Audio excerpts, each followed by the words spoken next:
Hi guys, may nakita pa akong video more. So sinasabi ko kaya niya pinuntahan yung mga malalaking kumpanya. Of course, meron din namang hindi lang mga drug lord or human trafficker business owners, kundi yung malalaking nagbabayad din ng tax.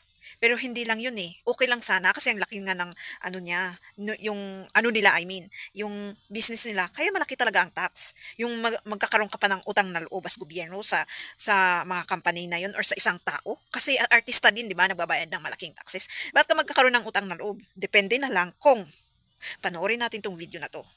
Sabi ni Romeo, yung mayayaman yung nagfi-finance sa campaign ng mga politiko.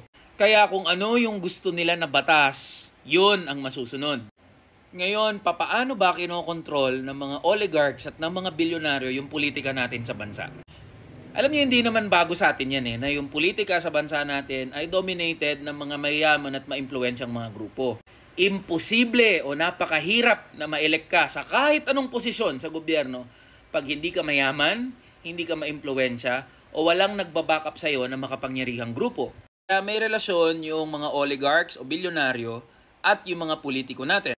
Yung mga oligarchs, ginagamit nila yung mga politiko para sundin yung gusto nila at gawin yung mga batas na magiging kapaki-pakinabang para sa mga mayayaman. Itong mga politiko naman, ginagamit itong mga bilyonaryo at mga oligarchs para makapagpayaman at makapaghuthot ng maraming pera. Ngayon, bigyan natin ng konkretong halimbawa itong sinasabi ko. Gamitin natin yung tatlong malalaking political party sa bansa natin. National Unity Party, Nationalist People's Coalition, at Nationalista Party. Itong National Unity Party ang isa sa mga pinakamakapangyarihang political party sa bansa natin. Sa Kongreso, meron itong 36 na congressman. Isa ito sa tinagurian na corporate political party. Bakit? Kasi ang financier o funder ng political party na ito ay walang iba kundi ang bilyonaryong si Enrique Razon. Sino ba to si Enrique Razon? Siya lang naman yung tinagurian na Ports King. Siya lang naman ang may-ari at CEO ng International Container Terminal Services Incorporated o ICTSI. Isa sa mga pinakamalalaki na port handling company sa buong mundo. Ito naman yung Nationalist People's Coalition. Isa rin sa mga malalaking corporate political party sa ating bansa. Sa kasalukuyan, meron itong 5 senador at 38 o 38 na congressman. Sinong nasa likod ng Nationalist People's Coalition? Walang iba kundi ang pamilya Cojuangco sa katauhan ni Danding Cojuangco. Ngayon patay na yan si Danding. Siya ang dating CEO ng San Miguel Corporation. Pero ang leader pa rin ng Nationalist People's Coalition ay yung anak niya, si Mark Cojuangco. Ito naman yung Nationalista Party, isa sa mga pinakamatatanda at pinakamayayaman na political party sa bansa natin. Sa kasalukuyan, meron niyang 4 na senador at 36 o 36 na congressman. O sino nasa likod ng Nationalista Party? Walang iba kundi ang pamilya Villar sa katauhan ni Manny Villar. Si Manny Villar lang naman ang nakakuha ng titulo na richest Filipino individual. Ang kanyang net worth sa taong ito ay 12 billion US dollars o katumbas ng 698 billion pesos. Ngayon, pag pinagsama-sama natin yung bilang ng mga congressman na hawak ng corporate political parties na ito, lumalabas na meron silang 110 congressman at 9 na senador. Ngayon, sapat itong bilang na ito para maging batas yung mga gusto nilang maging batas. Pag gusto nila isang batas, papasayan. Pag ayaw naman nila, di nila pagugulungin. Ganyan ka-powerful ang mga malalaking negosyante at mga oligarchs. 3 political parties pa lang yan. Hindi pa kasama yung ibang mga partido. Kaya wag na tayong magtaka kung yung mga batas at mga pulisiya na ginagawa sa Kongreso at Senado ay hindi pumapabor sa ating mga manggagawa at ordinaryong mga Pilipino. Kaya yung pagbubuwag sa provincial rate, magiging mahirap na laban yan. Yung pagpapataas sa sahod ng mga manggagawa, magiging mahirap na laban yan. Alam niyo kung bakit? Kasi hindi yan gusto ng mga bilyonaryo at ng mga oligarchs. Kapag naipantay ang sahod ng mga manggagawa, NCR, Luzon, Visayas at Mindanao, kapag naitaas ang sahod ng mga manggagawa, kukonte o liliit yung tubo na nakukuha nila. Pero okay lang yan. Mayaman lang sila, tsaka makapangyarihan. Mas marami pa rin ang bilang natin ng mga manggagawa at ordinaryong Pilipino. Kaya kayo sa mga bilyonaryong oligarchs, saka mga bilyonaryo, pakyo kayo. Tuloy-tuloy pa rin ang panawagan namin na buwagin na yung provincial rate, ipantay ang sahod ng mga manggagawa, NCR, Luzon, Visayas at Mindanao. Yung mga malaking company is sila yung nagbabayad ng pagkukumpanya nila. So, of course, businessman din yung presidente natin. So, friends niya. Sabihin nating friends niya. So, imposible din naman na wala silang tulong sa kanya. Ano? So, huwag niyang isama yung mga taong tumatakbo as isang presidente or in any position sa gobyerno. Bakit nila sinasama yung utang na loob nila sa posisyon nila? Sila lang dapat yun. Wala silang karapatan isama yung posisyon nila sa gobyerno. Walang kinalaman yun. Dahil ba sa kapit-kapit na yan? OMG.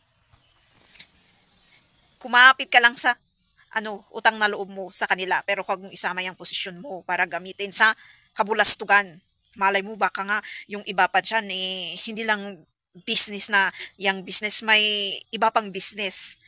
Yung maling business. Baka sila pa yung isa dun sa drug lord or nag-human trafficker.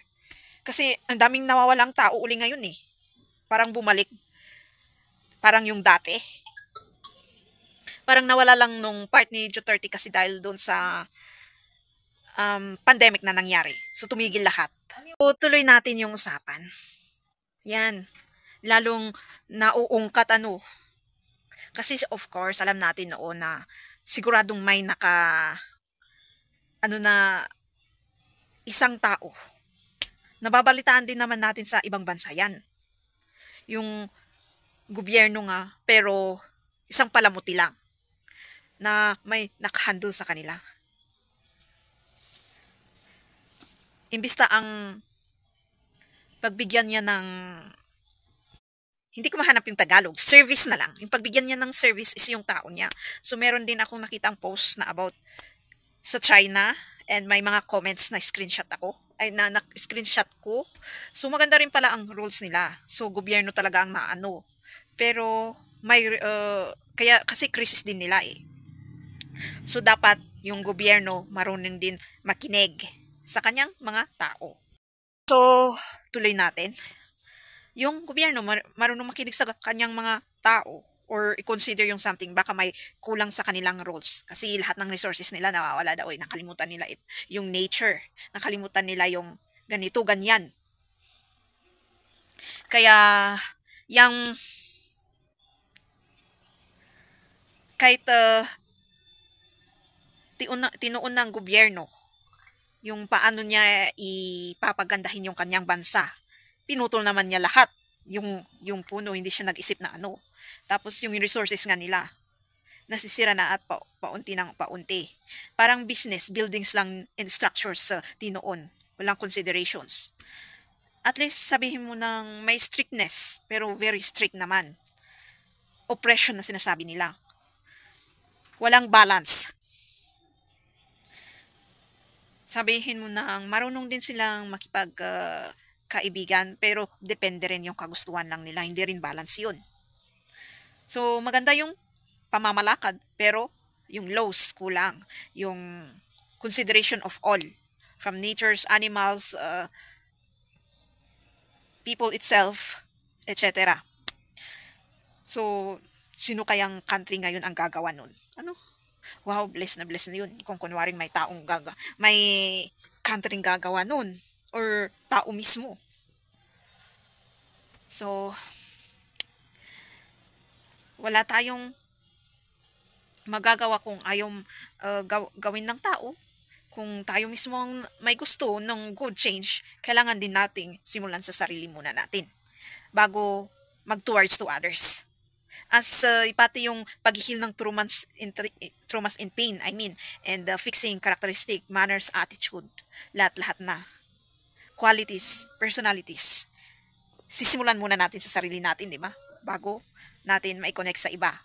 So, lahat nasisimula muna sa sarili. So, nagdi-delusional lang tayo kung hihintayin natin yung change na yan, wala tayong gagawin na pagbabago sa sarili natin. So, yan, always pray, not only yourself, your family, friends, others, na sinasabi nila, and pati naman yung animals and natures, lahat na. Gobyerno, yung mga nakaupo, and our faith, building it more stronger in believing it and also in Him. We always hear and say also that everything is possible to our Father God. Magsisipasok ang mga mamumuhunan dito sa ating bansa. Tayo kasi sa Asia, ang pinakamataas ang rate ng kuryente. Bakit? Pati yung pinagnanakawan na kuryente, ang nagbabayad ay yung mga consumer. Pinagnakawan na kuryente ang nagbabayad kami? Yung mga jumper, sabi ng Meralco, kinakailangan bayaran po ninyo. Bakit namin babayaran? Kasi po, system loss. Isinabatas nila yon. Nakasulat yan sa billing ng kuryente, Kong. Nakalagay sa billing ng kuryente, halos 6%. 6% ang system loss na hindi mo ginamit pero bawat tao na gumagamit ng kuryente sila nagbabayad. Babayaran mo. Bakit naman kami magbabayad? Di naman namin ginamit. Dalawang klase yung sinasabi nilang system loss. Isang technical, isang non-technical. Yung technical, halimbawa pumutok yung transformer o nasira yung metro nila. Mga technical na bagay ito. Yung mga technical na bagay na yun, na pagkawala ng kuryente, sa atin ipababalikat yun. Ang pinakamasaklap doon, RDR, yung non-technical. Ito na yung pagkakamali ng accountant ng distribution utility. Hindi niya naisulat yung tamang gamit siguro. O yung bookkeeper, nagkamali ng kanyang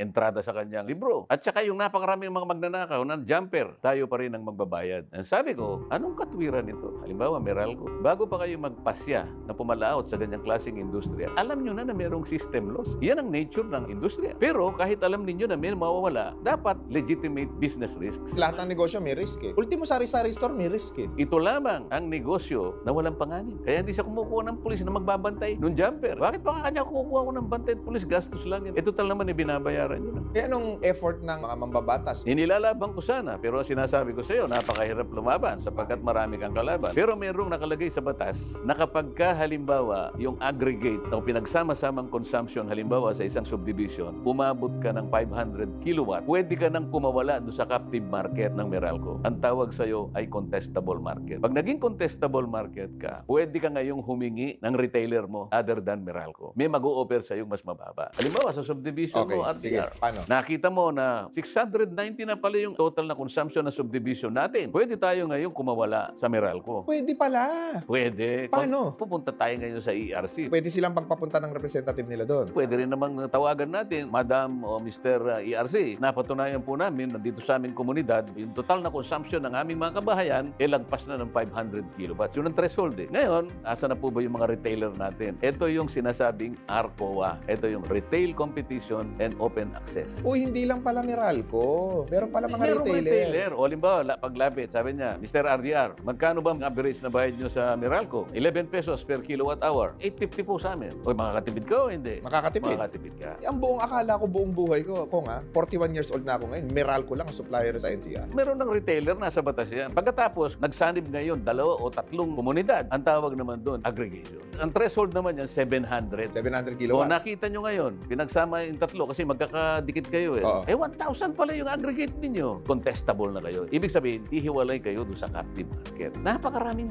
sinusuri ko pa din yung universal charge. Ano naman ito? Kasi yung mga kababayan nating maraming pera kasi, hindi na nila tinitingnan, ano ba itong universal charge? Sabi nila, hindi, huwag mo nang tingnan yan. Napakahirap intindihin niya. Basta magparami na lang tayo ng perang pambayad para wala na tayong problema. Pero ako hindi. Inaral ko lang ito. Universal charge. Pati yung pinagkautangan ng dating NPC, dati tayong national power kasi, tayo ang nagbabayad sa pamamagitan ng universal charge. Yung consumer ang nagbabayad ng tayo utang? nagbabayad ng utang. Ba't ikaw, wala naman tayong utang, ba't tayo magbabayad niyan? Kaya sabi ko, dapat yung pisam na yan ang sisihin natin. Kung hindi naman sila karapat-dapat at hindi naman technically competent, sana wala na tayong utang. Sana hindi na nagbabayad ang Pilipino. Pinahihirapan tayo niyang kuryente na yan na napakaraming sinisingil sa atin nang hindi natin napapakinabangan. Hanggat hindi mo na ibababa ang presyo ng kuryente, there is a continuing violation of that law which was enacted 23 years ago. At pag nasolusyonan yan, damay ang pagkain. Pag naibaba mo yan, yung negosyo ay pupunta dito sa ating bansa. Magkakaroon ng trabaho. Ganun lang kasi.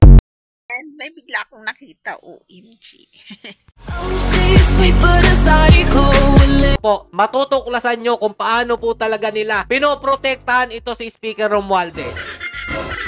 Pakinggan nyo po mabuti si Stella Kimbo ha. Siyempre po, especially kapag na-atake po si Speaker, siya po ang padre de pamilya namin. Siya po ang padre de pamilya namin. Siya po ang padre de pamilya namin. He takes care of us. We need to also take care of him.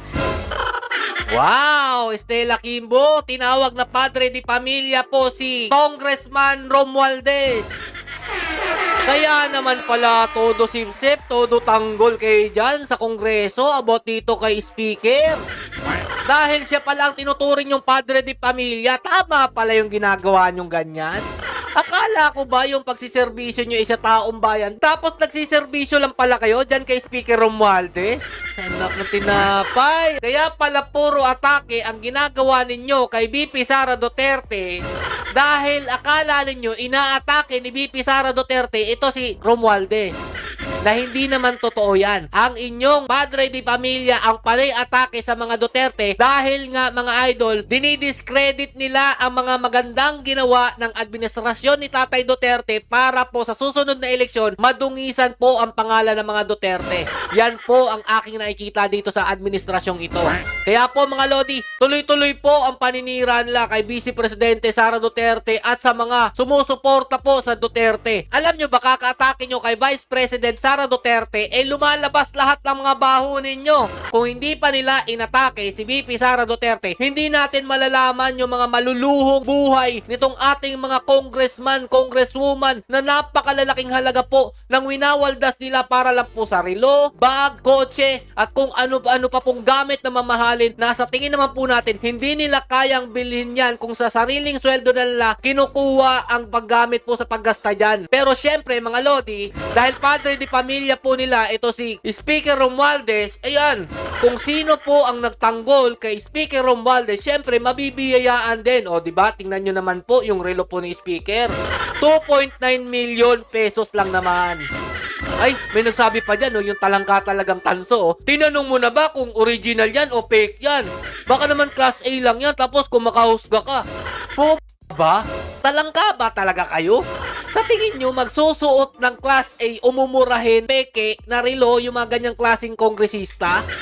Ang susyungan ninyo, O ito, tuloy pa natin para malaman ninyo kung ano po talaga nangyayari sa kaban ng bayan. Dahil mga Lodi, iuulitin ko, hindi po ganyan kalaki ang sahod po ng mga kongresista natin. Siguro naman, maiisip nyo na, lalong-lalo na po, ito si Kimbo, kung saan niya po nakuha yung 4.5 million na relo niya mga Lodi.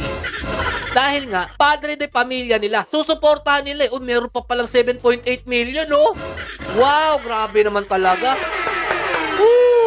Dahil sa padre di pamilya nila dyan sa Congress, nagkaroon po sila ng ganyan. Sige, pagtanggol nyo pa. O dahil dito mga Lodi, pati si Abante, di ba? Binabanatan niya rin si VP Sara Duterte. At etong video na to ang magpapatunay na pinag-iinitan lang po talaga nila si VP Sara Duterte. At eto nga po, sinupalpal po siya ni Congressman Marcoleta. Eto, panoorin nyo. Madam Chair, Yeah. parliamentary inquiry. The Honorable Abante. It is also a cherished tradition that whenever we deliberate the budget of a certain agency, that the head of the agency must be present. Klaro ha?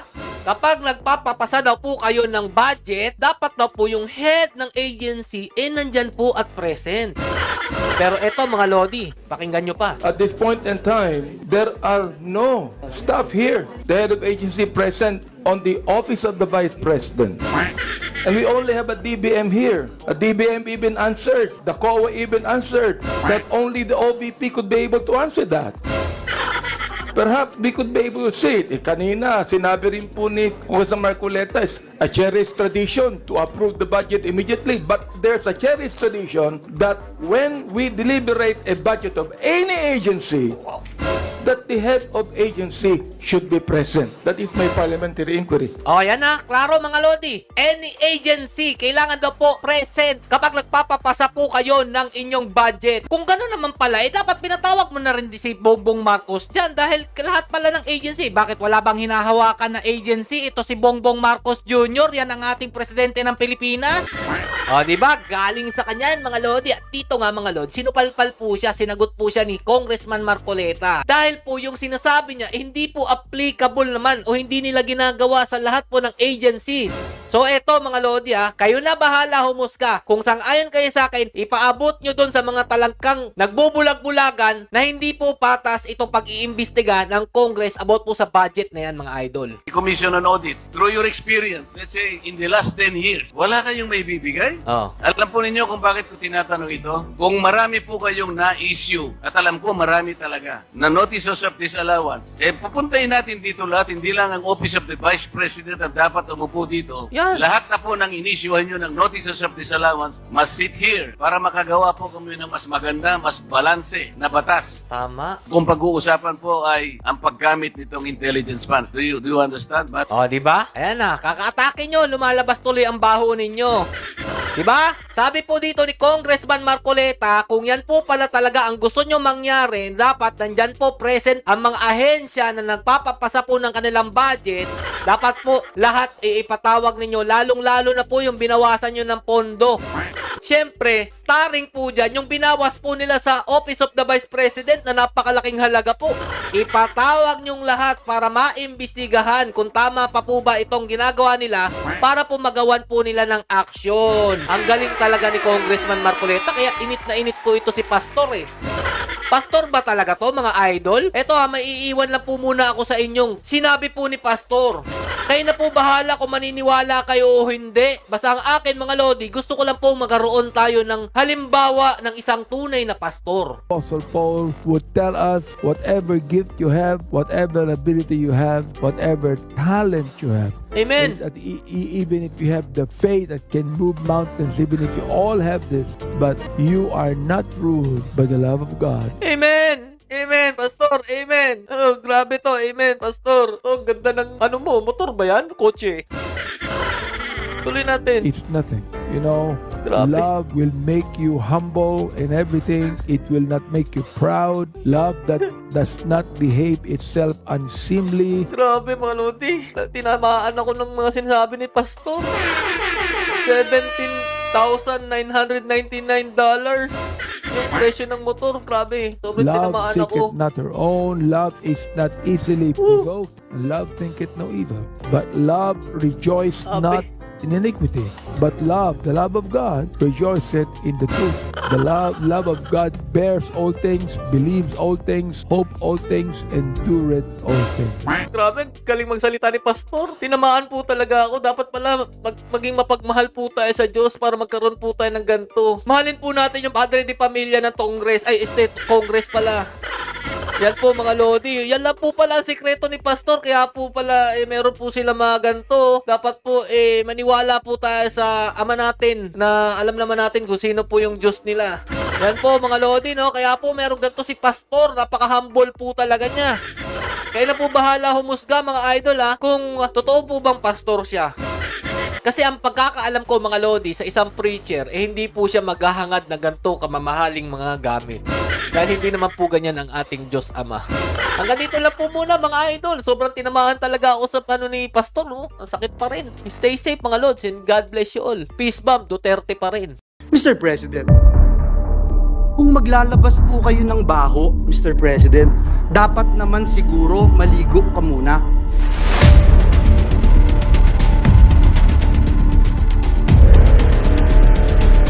Ang budget ng Pilipinas ay hawak lang ng dalawang tao.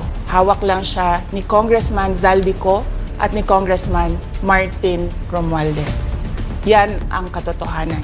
Ang halimbawa ko dito, sa DepEd muna tayo. Makikita ninyo sa budget proposal na approved ng Office of the President, 5 billion yon. Pero nung lumabas yung GAA o yung budget approved noong 2023, naging 15 billion siya. Dahil hindi nga ako pumayag na kunin yung 5 billion, dinagdagan nila ng 10 billion yung classroom construction ng Department of Education. Yung 10 billion na yon hindi kontrolado ng Department of Education. Controlled yon ni Congressman Zaldico at Congressman Martin Romualdez. Ikakalkalin po itong mga atraso niya sa bayan. Ito pong kumpanya niyang SunWest Corporation. True or false? Ito po ba ang isa sa pinakamalaking government contractor sa bansa? Sagot, true. True or false?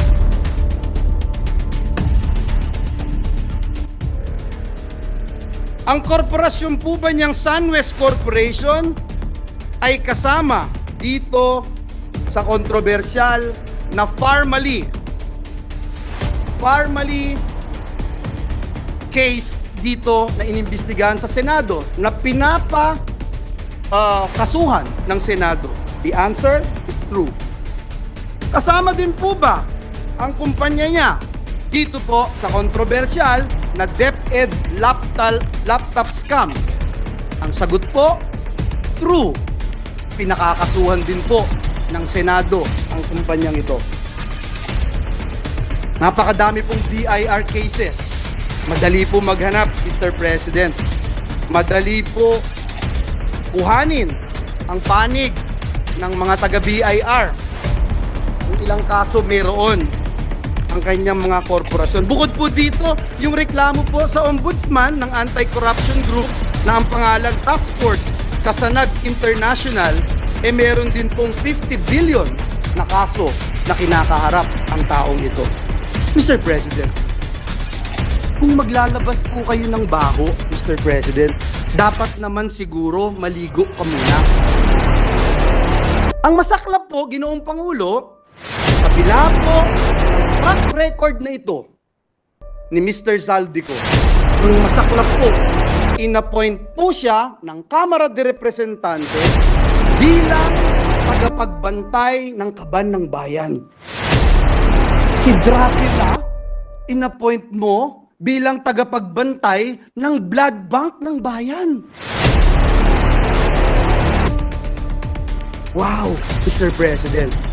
Kailan sa kasaysayan ng bayan natin nangyari ang ganitong pagkakataon na isang big-time contractor ang hahawak sa kaban ng bayan?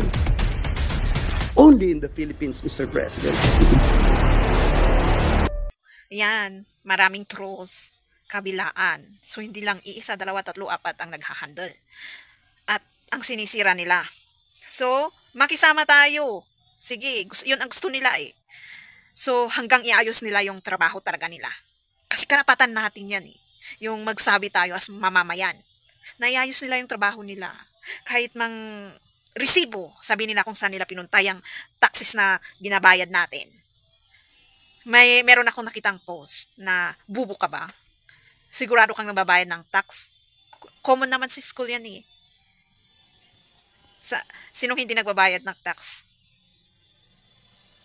Lahat tayo. Kung may nagtanong sa inyo, nagbabayad ka ba ng tax? Oo, automatic oo. Kasi nag-grocery ka, di ba? Idinadagdag nila yung tax doon. Bumibili ka ng gamot, may tax doon. Kumakain ka sa restaurant, may tax yun. Tignan nyo yung resibo. Yung mga walang alam dyan, oo, nagbabayad tayo ng tax. Huwag niyong sabing hindi. Hindi lang business na nagbabayad ng tax. Tayo din na bumibili. Kasi ganun yung ginawa nilang rules, diba, sa atin. Dinadagdag nila. So, oo, nagbabayad tayo ng tax. So, yan. I-broadcast pa natin yung gusto nating sabihin at napansin natin na hindi maganda. Pati yung pag-uugali nila kasi sinasama nila eh. Kung nainis sila sa isang tao, sisirain nila. Kung ganito, ganyan. Ganito, ganyan din tayo, isama natin. Yung inis natin, yung pag-uugali natin, yung angerness na yan. Kasi sinasama nila eh. Wala silang professionalism. So, ipamukha din natin sa kanila na ganun, hanggang iayos talaga nila yung mga trabaho nila. So, thank you for watching. Don't forget to subscribe, click the notification, comment if you want, and share so I get my next videos.